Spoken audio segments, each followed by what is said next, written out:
Olá, pessoas queridas. Muita gente comentando sobre o Big Brother Brasil, sobre o abuso psicológico, moral, né, que o participante Lucas sofreu e que não deu conta, sucumbiu e saiu do programa.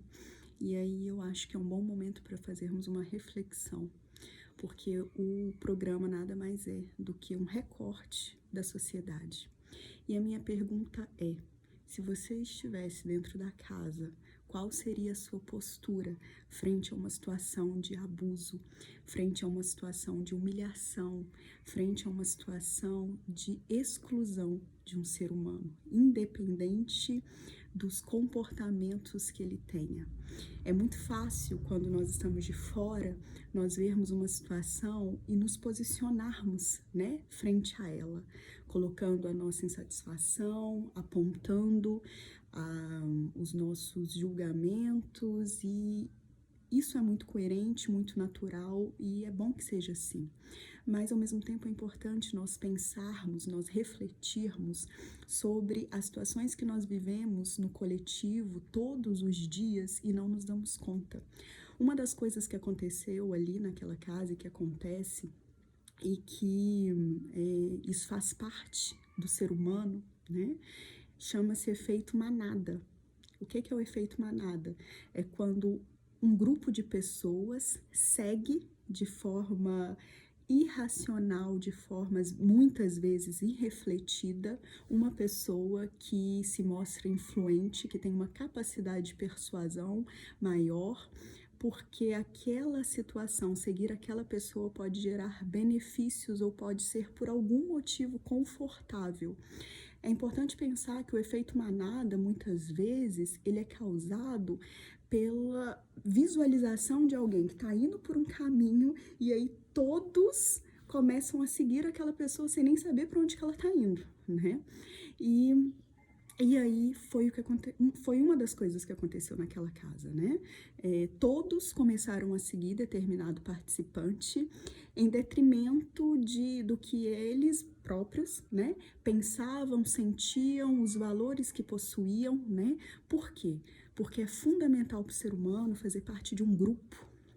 O ser humano foi feito para fazer parte de grupos, né? Na verdade, nós nascemos dentro de um grupo, que é o nosso sistema familiar, e nós matamos e morremos para não sermos retirados dele.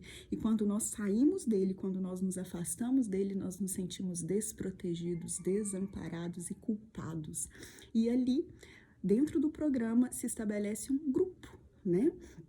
E aí, para vocês verem como a força de um grupo e como que o inconsciente, né, como que as pessoas se estruturam para fazer parte daquele grupo. Mas qual que é a reflexão que eu gostaria de fazer com vocês agora? É importante, sempre que nós estivermos diante de qualquer situação da nossa vida, nós conservarmos o nosso poder de raciocínio, a nossa inteligência, nós observarmos se aquele caminho que a maioria está seguindo é um caminho que condiz com os nossos valores, com aquilo que a gente pensa, com aquilo que a gente sente, com aquilo que a gente acredita, né? Quantas vezes nós não nos posicionamos, nós fazemos aquilo que nós julgamos errado por medo da opinião do outro, e nós traímos a nossa própria consciência, nós traímos os nossos próprios valores para não trair o grupo.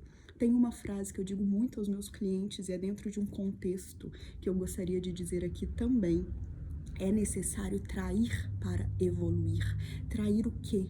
Trair aquilo que foi pré-estabelecido pra gente, trair as visões arcaicas, trair algumas concepções que nós trazemos, que nós não refletimos sobre ela, né? E sair daquilo, abandonar o grupo, o efeito manada, para pensarmos por nós mesmos, né?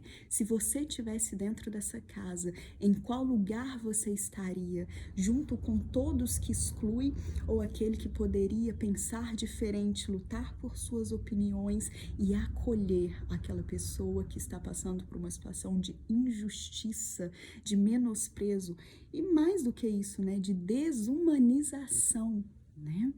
é um momento importante para a sociedade refletir sobre a nossa postura individual frente a situações de abusos que nós vemos todos os dias e não fazemos nada. Fica aí a minha reflexão que eu fiz em primeiro lugar e que eu compartilho com vocês. Um grande beijo. Até mais.